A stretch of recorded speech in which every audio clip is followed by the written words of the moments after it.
Welcome to this week's Chamber video blog. As you know, we are deep within the election cycle for this year.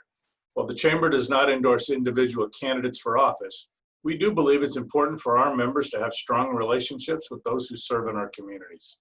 Between elections, that means we actively engage in helping elected officials understand the real-world impacts of the policies and decisions they consider on businesses and the economic health of the community.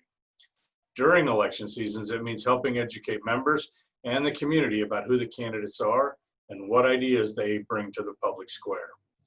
In that spirit, we recently hosted a candidate forum for the Santa Maria Mayor and 1st District Council races.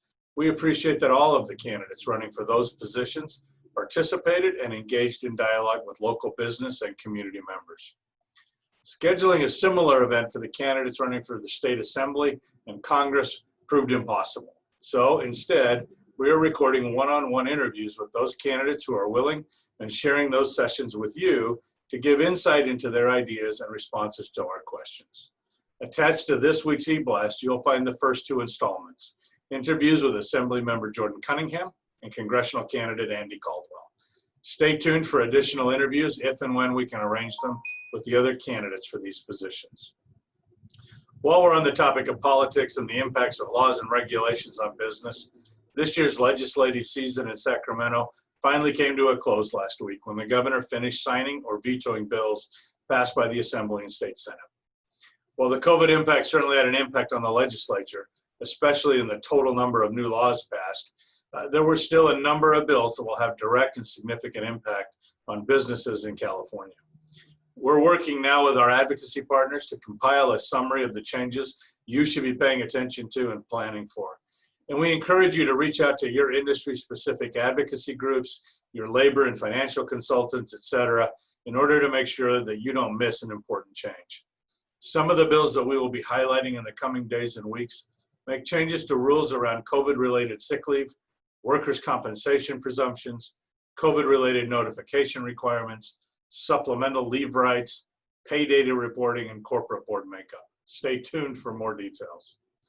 Finally, I'm sure all of you will join in with us in celebrating the progress we're making in Santa Barbara County against the spread of the COVID virus, which resulted in the county being able to move from the purple to the red tier last week. For many of our business, this represented a needed opportunity to either reopen or to operate with slightly relaxed restrictions. While they're thrilled by this movement, I'm sure you will agree that we have not completed the reopening or recovery that we want and need. Businesses are still operating under very strict restrictions. Families are still impacted by reduced incomes or loss of jobs.